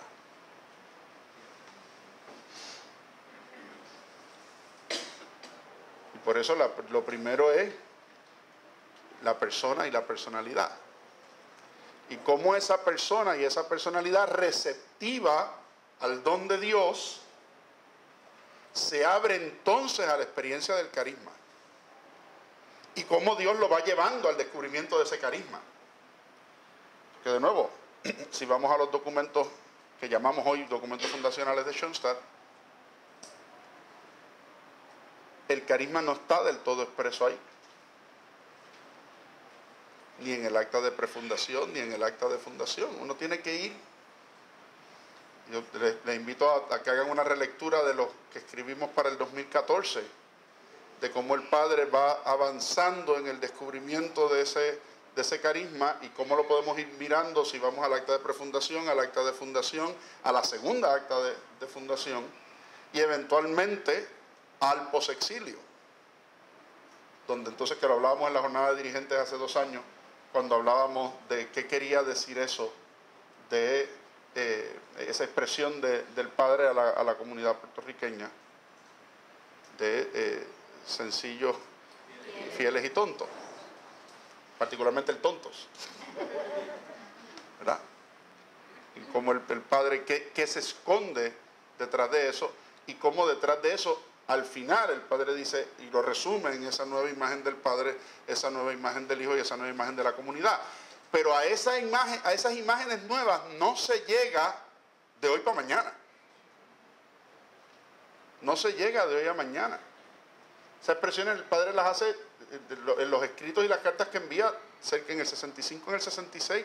O sea, ¿cuánto tiempo ha pasado del 14 hasta entonces? Han pasado 50 años. 50 años de vida, de experiencias, no solamente de él, también de las comunidades que fueron surgiendo.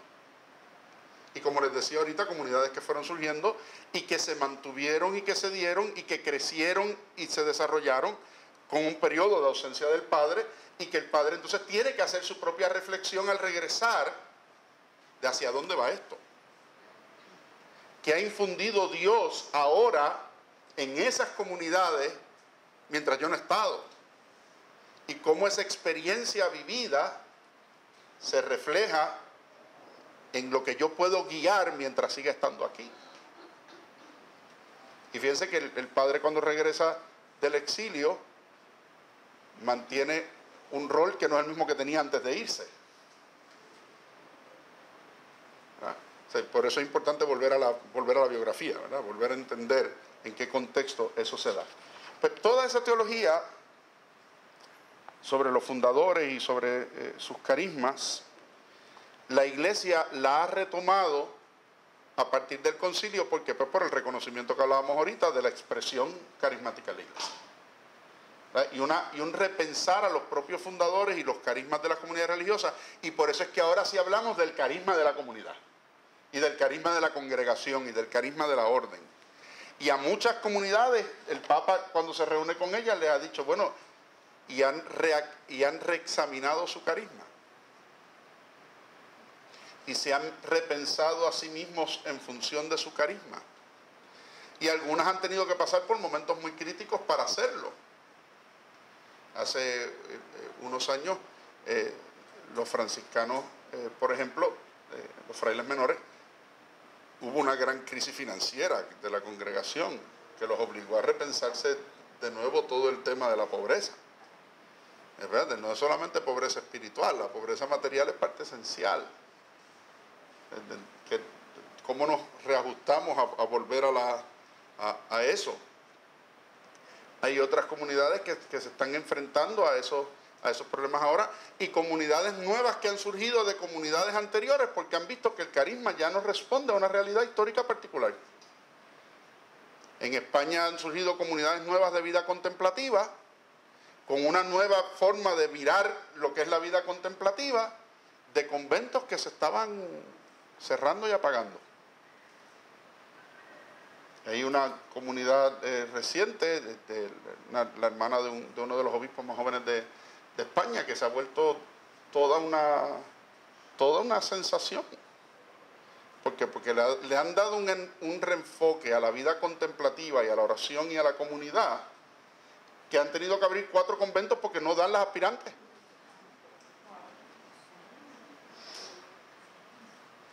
Una cosa extraordinaria, extraordinaria. Y todo el mundo está mirando a ver qué está pasando allí. Los ojos de las comunidades religiosas femeninas en este momento están puestos allí. ¿Qué es esto? Donde se estaban cerrando conventos, las monjas mayores que ya no tienen vocaciones les han dicho vengan aquí. Y nosotros nos ajustamos. Pero que no se cierre el monasterio. Hay quien ha llegado a decir, bueno, estamos mirando una segunda Teresa. No sé. Tengo la dicha de conocer a su hermano, pues fue profesor del programa de Derecho Canónico aquí con nosotros. Dice, ni yo entiendo. El apellido es Versosa, pero ahorita, Marisa, me acuerdo ahorita buscar en el break el nombre de la comunidad, pero ha sido un fenómeno. Y en todos los noticiarios en España y en todas las cadenas de información católica todo el mundo está pendiente. Sobre todo porque en estos días abrieron el 4º monasterio. Y había montones de muchachas y la gente las vio llegar a la ciudad y dice, ¿y esto qué es? Esta invasión de monjas, ¿de dónde ha salido? ¿No? Pues esa misma reacción suscita cada vez que algo de esto pasa en la iglesia. ¿Y esto qué es? Y lo empezamos a mirar con suspicacia. ¿Y para dónde va esto? ¿Y qué distinto nos tienen que decir? ¿Y qué vamos buscando? Bueno, ahí es donde el rol del fundador es un rol esencial. ¿Por qué? Porque ahorita decíamos que la visión de Pablo de los carismas es una visión donde la persona recibe el carisma y pone el carisma al servicio de la comunidad. Pero ahora estamos hablando de un carisma compartido, que es lo que convierte al que recibe el carisma en fundador. Porque ya no es un carisma para él al servicio de la comunidad, sino que es un carisma al que se invita a otros a asumirlo como realidad espiritual y como realidad de vida. Y eso es lo que lo convierte en fundador. Lo convierte en fundador de una familia religiosa cuando ese carisma es un carisma en la vida consagrada, o lo convierte en fundador de un movimiento cuando no se trata de asumir votos particulares, sino de un estilo de vida cristiano particular, que está abierto más allá de la vida consagrada. La hermana Parodi en el texto, en la página 31, nos invita a mirar unos elementos que definen esa experiencia del fundador. En primer lugar, como es un carisma, es un llamado divino. Pero ese llamado tiene que ser aceptado libremente y con compromiso personal absoluto. Yo asumo el carisma, yo asumo ese llamado y lo asumo libremente, pero con total compromiso. Veo en el carisma la forma de vivir mi vocación y por lo tanto lo asumo como medio de santidad, como medio de santificación. Segundo, y aquí en la segunda el Padre es un experto, la sensibilidad particular para captar los signos de los tiempos. Ninguna nueva corriente de vida en la iglesia se da al margen de los tiempos que se viven. Ninguno. Y aquellas experiencias de vida en la iglesia que subsisten con el paso del tiempo es porque la humanidad sigue viviendo las mismas experiencias que le dieron paso.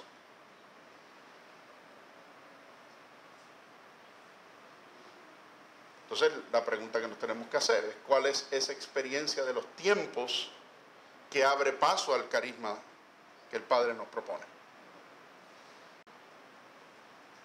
Pero esta semana en la universidad tuvimos una serie de conferencias. Antes de cada semestre hacemos unos días de formación para toda la facultad de la universidad y el tema en la Universidad Católica.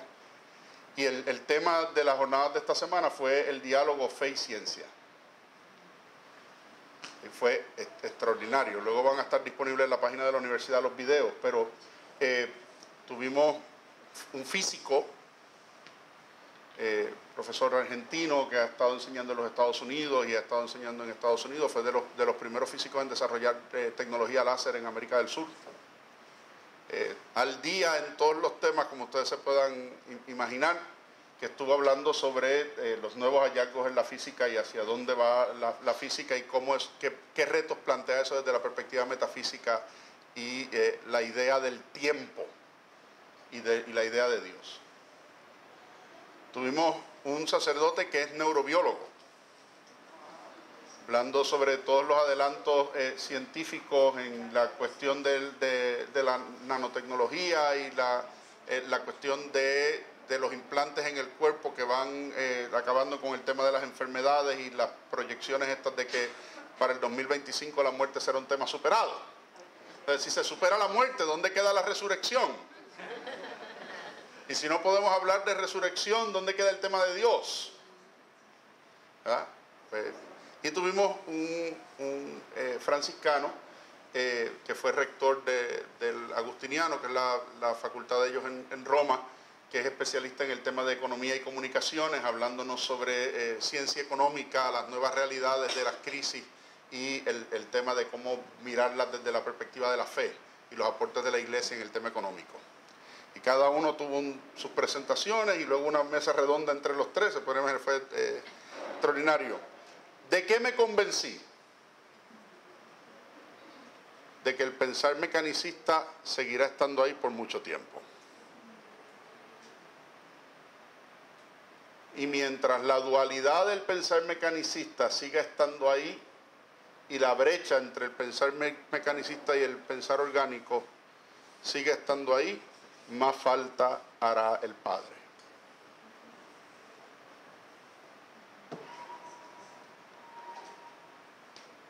Punto.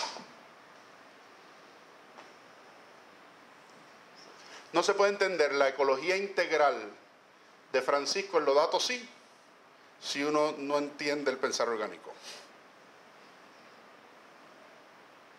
No se puede hablar de diálogo fe-ciencia sin pensar orgánico. Pero eso implica abrir las puertas de un lado y de otro. No podemos nosotros cerrarle las puertas a la ciencia y a la tecnología porque entonces estamos pensando de manera mecanicista.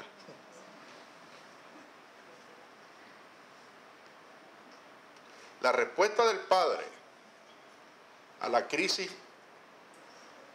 filosófica que da paso a la revolución comunista y que eventualmente da paso al nazismo es el pensar orgánico. Pero no un pensar orgánico filosófico, un pensar orgánico teológico, que viene a la raíz antropológica del hombre y su unidad con Dios, y a retomar aquel concepto de las causas primeras y las causas segundas de Santo Tomás. No puedo ponerme a explicar eso aquí porque estamos 3 horas. Pero de nuevo, o sea, ¿cuál es el contexto de vida y el contexto teológico en el que se da el pensar del Padre? ¿Cuál es esa lectura de los tiempos? ¿Cuál es esa lectura de los tiempos que hace que el carisma sea necesario para la iglesia en ese momento y que lo siga siendo a lo largo de la historia? Tercer elemento, la comunicabilidad. Que ese carisma se pueda comunicar, se pueda compartir. Que esa experiencia de Dios pueda ser revelada, pueda ser transmitida. ¿Qué es el acta de fundación? Una comunicación de ese descubrimiento. En esa propuesta a los seminaristas palotinos en aquel momento. Es eso. La participación activa en las normas de vida y de gobierno de la comunidad o al menos en los elementos y principios que la sustentan. ¿Cómo contribuye a organizar la comunidad en la que ese carisma se comparte y se va a vivir? ¿Cuánta participación tiene el fundador en el desarrollo inmediato de esa comunidad? Porque si no, no es el fundador. Y eso yo lo pienso, mire, como cuando usted va a un museo y ve una obra de arte, en ocasiones usted ve la obra de arte y usted automáticamente puede identificar al artista. Dice, esto es de fulano. Pero cuando se acerca, dice allí, es de la escuela de fulano. ¿Les ha pasado? Van al museo, ven una obra, este es un Rubens, y cuando se acerca dice, no, allí dice escuela de Rubens. ¿Qué quiere decir eso? Que no lo pintó Rubens, lo pintó uno de sus discípulos cercanos. Por lo tanto, el autor no es Rubens, es de la escuela de Rubens. Entonces, ¿qué nos dice? El fundador tiene que tomar un rol activo en la incipiencia, en los inicios y en la estructuración de esa nueva comunidad, de esa nueva fundación. Eso es lo que lo hace fundador. Su capacidad para receptar el complemento aportado por sus seguidores e incorporarlo a la vida de la nueva familia espiritual. Según se va rodeando de otros que van asumiendo con él ese carisma que les ha comunicado, qué capacidad tiene de ver cómo ese carisma se desarrolla en esos que se le han unido y ajustar según la propia experiencia la corriente de vida. Cómo esa corriente de vida camina y se da en aquellos que le siguen.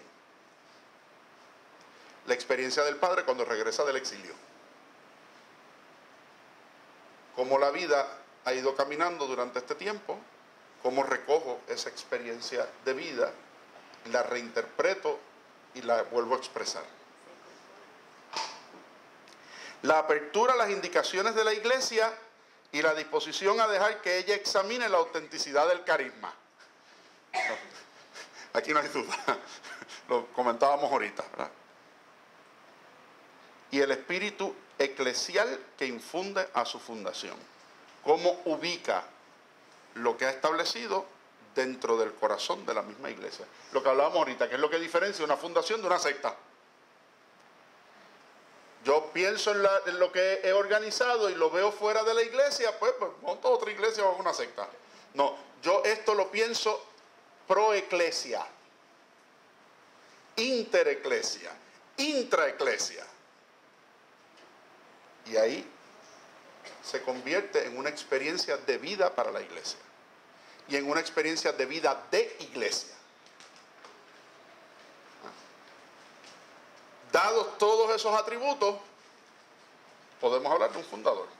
Dice hermana, y esto no lo digo en función del Padre, lo digo en función de lo que la iglesia ha ido desarrollando en su análisis de todos los fundadores y de los nuevos movimientos y de toda esta nueva realidad teológica que se ha ido desarrollando a raíz del concilio.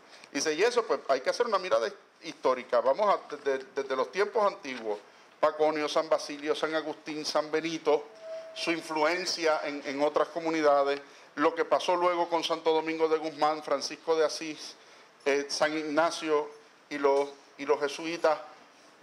Volvemos, eran experiencias de vida particular enmarcadas en una espiritualidad de cómo vivir una vocación particular, la del sacerdocio, de la vida consagrada. Dice, la experiencia del nuevo milenio, la experiencia del posconcilio, ¿cuál es?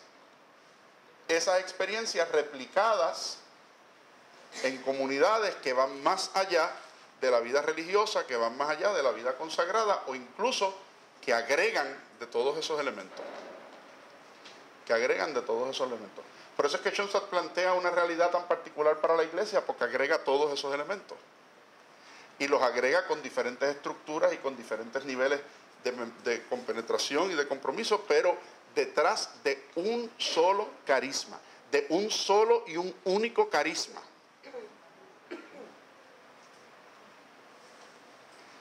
Cuando se deja de plantear ese solo y único carisma, dejó de ser Schoenstatt.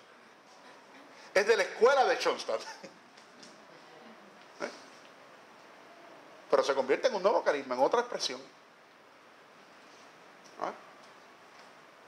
Y eso, para entender al fundador, hay que pasar por ese ejercicio de, como les decía, persona, personalidad, experiencia de Dios, carisma particular. Y cómo ese carisma entonces vincula y lleva a esos elementos. Y por eso la hermana hace una distinción en la página 38 entre lo que es carisma de fundador y carisma del fundador. Carisma de fundador es ese llamado a establecer algo nuevo. Carisma del fundador es que es eso nuevo.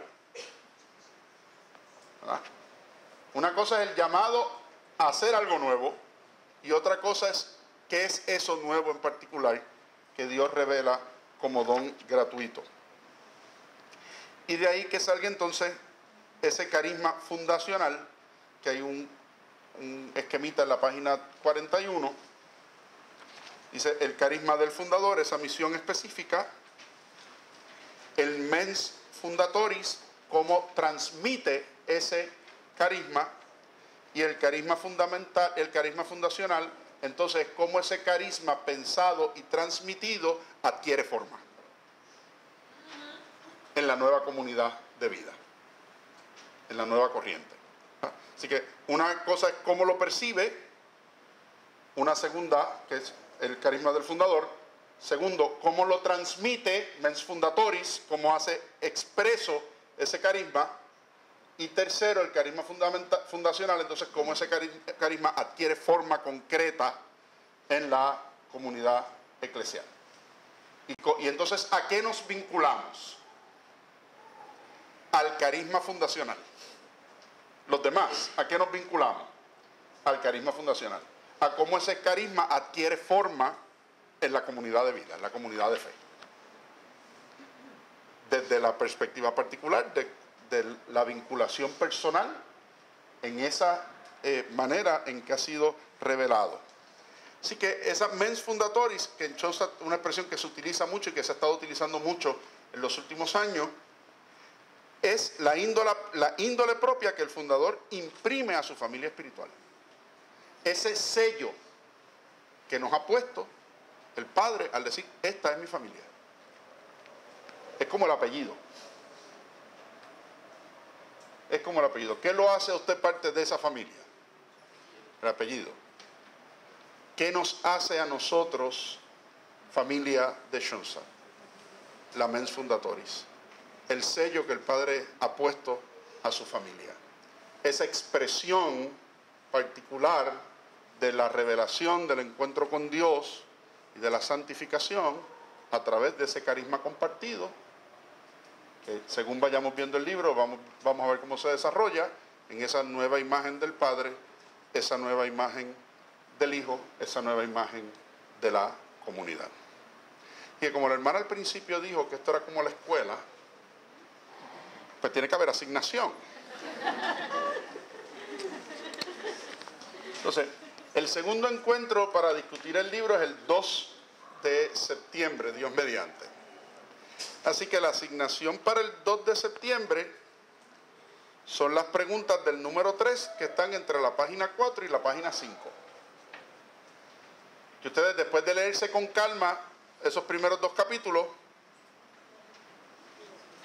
ayudados poco o mucho por lo que yo les haya podido decir hoy, puedan reflexionar su respuesta a esas preguntas sobre el capítulo 2, que están ahí. Acuérdense que las preguntas y los capítulos están movidos uno. Así que lo que dice 3, los fundadores y sus carismas, es lo que corresponde al capítulo 2. Así que esa es la asignación para el 2. No le cojan miedo a la asignación, ¿saben? No me hagan como los estudiantes. ¿Por qué no viniste a la clase? Porque no había hecho la asignación. No le cojan miedo a la clase si no hicieron la asignación. Pero es para que de aquí al 2 no dejemos en el olvido el libro, sino que sigamos entrando en la reflexión personal de cada uno sobre lo que la hermana nos va diciendo. Sí, y abro entonces los minutos que nos quedan a preguntas, reacciones, respuestas, Como le digo a mis estudiantes, dudas, traumas, circunstancias. Que eso siempre habrá.